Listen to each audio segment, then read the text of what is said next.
விருதுநகர் மாவட்டம் சாத்தூரைச் சேர்ந்த 8 மாத கர்ப்பிணிக்கு சிவப்பு அணுக்களின் எண்ணிக்கை குறைவாக இருந்ததால் சிவகாசி அரசு மருத்துவமனையில் இருந்து டிசம்பர் 3ஆம் தேதி ரத்தம் ஏற்றப்பட்டது. பரிசோதிக்கப்படாத அந்த ரத்தத்தில் HIV கிருமிகள் இருந்ததால் கர்ப்பிணிக்கு 15 நாட்களில் எய்ட்ஸ் நோய் பரவியது. தொடர்ந்து சுகாதாரத்துறை கண்காணிப்பில் கீழ் மதுரை அரசு மருத்துவமனையில் சிகிச்சை பெற்று வந்த கர்ப்பிணி ஜனவரி 17ஆம் தேதி சுகப்பிரசவத்தில் பெண் குழந்தை பெற்றெடுத்தார். மாலை 7 மணிக்கு சுகப்பிரசவம் ஆனது. பெண் குழந்தை பிறந்தது. பெண் குழந்தை பிறந்தோன்னு அழுதுச்சு. அந்த பெண் குழந்தைக்கு எடை 1.75. நார்மலாக ஒரு குழந்தை 2.5லேருந்து 3.5 kg வரைக்கும் இருக்கும். இது 1.75 தான். குறைந்த எடை தான். அதுக்காகவே அந்த குழந்தைய நாங்கள் நிக்குல, அதாவது நியூ பார்ன் இன்டென்சிவ் கேர் யூனிட்டில் அட்மிட் பண்ணியிருக்கிறோம்.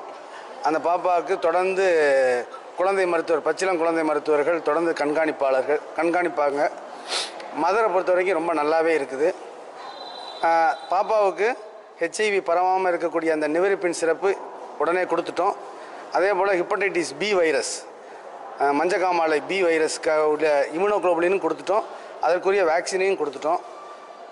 பாப்பாவை தொடர்ந்து கண்காணிக்கிறதுக்கு பச்சிளம் குழந்தைகள் நிபுணர்கள் ரெடியாக இருக்கிறாங்க. அவங்க பார்த்துக்கிட்டு இருக்கிறாங்க. அந்த வார்டில் வச்சு, நிக்கு வார்டில் வச்சு லாக்டோஜன் தான் கொடுக்குறதாக முடிவு பண்ணியிருக்கிறோம்.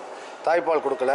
ஏன்னா தாய்ப்பால்லையும் பரவுறதுக்கு வாய்ப்பு இருக்கிறதுனால லாக்டோஜன், அதாவது ஃபார்முலா ஃபீட் கொடுக்க போகிறோம். இப்போ பாப்பா நல்லா இருக்குது. எடை குறைவே தவிர மற்றபடி நல்லா எல்லா பாப்பாவும் போல் நல்லா இருக்குது. எடை குறைவு ஒன்று தான் பிரச்சனை, மற்றபடி ஒன்றும் இல்லை.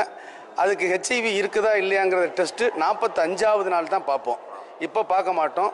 பாப்பாவுக்கு தொடர்ந்து இந்த நிவிரிப்பின்கிற மருந்து 6 வாரம் முதல் 12 வாரங்கள் வரை கொடுப்போம்.